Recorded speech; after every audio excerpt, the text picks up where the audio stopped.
Hello बच्चों, आइए इस प्रश्न को पढ़ते हैं। नाभिक के भीतर दो प्रोटॉनों के बीच में कार्यकारी बल हैं। पहला ऑप्शन है केवल कुलामीय, दूसरा ऑप्शन है केवल नाभिकीय, तीसरा ऑप्शन है कुलामी तथा नाभिकीय दोनों, चौथा ऑप्शन है कोई भी नहीं। आइए इस प्रश्न की मुख्य अवधारणा की चर्चा करें। बात करें अगर हम कुलामी बल की, तो यह वह बल होता है जो दो आवेशित कणों के बीच में लगता है। अगर दोनों में से कोई एक भी कण अनावेशित हुआ तो उनके बीच में कुलामी बल कभी भी लग नहीं सकता है। कुलामी बल लगने के लिए आवश्यक है कि दोनों ही कण आवेशित हों। अगर मान लें कि ये आवेश Q1 है और ये Q2 है, इनके बीच की दूरी r है। ऐसी स्थिति में जो यहाँ पे इन दोनों के बीच में कुलामी बल लिखी जाती है वो लिखी जाती है K Q1 Q2 बटे आर स्क्वायर। जैसा कि यहाँ पे आप देख सकते हैं कि Q1 Q2 इन दोनों में से कोई भी अगर शून्य हुआ तो ये कुलामी बल भी शून्य हो जाएगा। अब समझते हैं नाभिकीय बल के बारे में।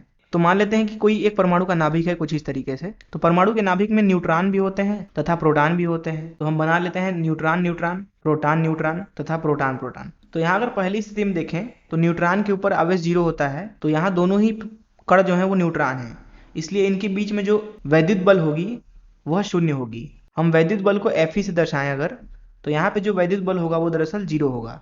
किंतु नाभिकीय बल एक ऐसा बल होता है जो सदैव ही आकर्षण बल होता है। नाभिकीय बल आवेश की प्रकृति पर निर्भर नहीं करता है। ये नाभिक के अंदर मौजूद सारे कणों के बीच में एक समान रूप से लगता है। अर्थात यहाँ न्यूट्रॉन न्यूट्रॉन के बीच में भी वह आकर्षण बल होगा, प्रोटॉन न्यूट्रॉन के बीच में भी प्रोटॉन न्यूट्रॉन भी आपस में नाभिकीय बल द्वारा आकर्षित होंगे तथा प्रोटॉन प्रोटॉन भी नाभिकीय बल द्वारा आकर्षित होंगे। वही बात करें स्थिर वैद्युत बल की, तो यह तभी लगेगा दो कणों के बीच में जब दोनों कणों के ऊपर आवेश हो। यहाँ पे बात करें तो न्यूट्रॉन और न्यूट्रॉन दोनों ही अनावेशित हैं, इसलिए Fe 0 है। यहाँ पे अगर बात करें तो प्रोटॉन के ऊपर भले ही धन आवेश है, लेकिन न्यूट्रॉन के ऊपर यहाँ पे फिर से शून्य आवेश है, इसलिए यहाँ पे भी जो वैद्युत बल है वो शून्य होगा। वहीं अगर यहाँ पे बात करें तो यहाँ पे प्रोटॉन और प्रोटॉन दोनों के ऊपर धन आवेश है, इसलिए इन दोनों के बीच में वैद्युत बल द्वारा प्रतिकर्षण होगा। अर्थात यहाँ पे जो वैद्युत बल है वो शून्य नहीं है। तो इस मुख्य अवधारणा का इस्तेमाल करके आइए इस प्रश्न को हल करें। तो यहाँ पे बोला जा रहा है कि नाभिक के भीतर दो प्रोटॉनों के बीच में कार्यकारी बल है।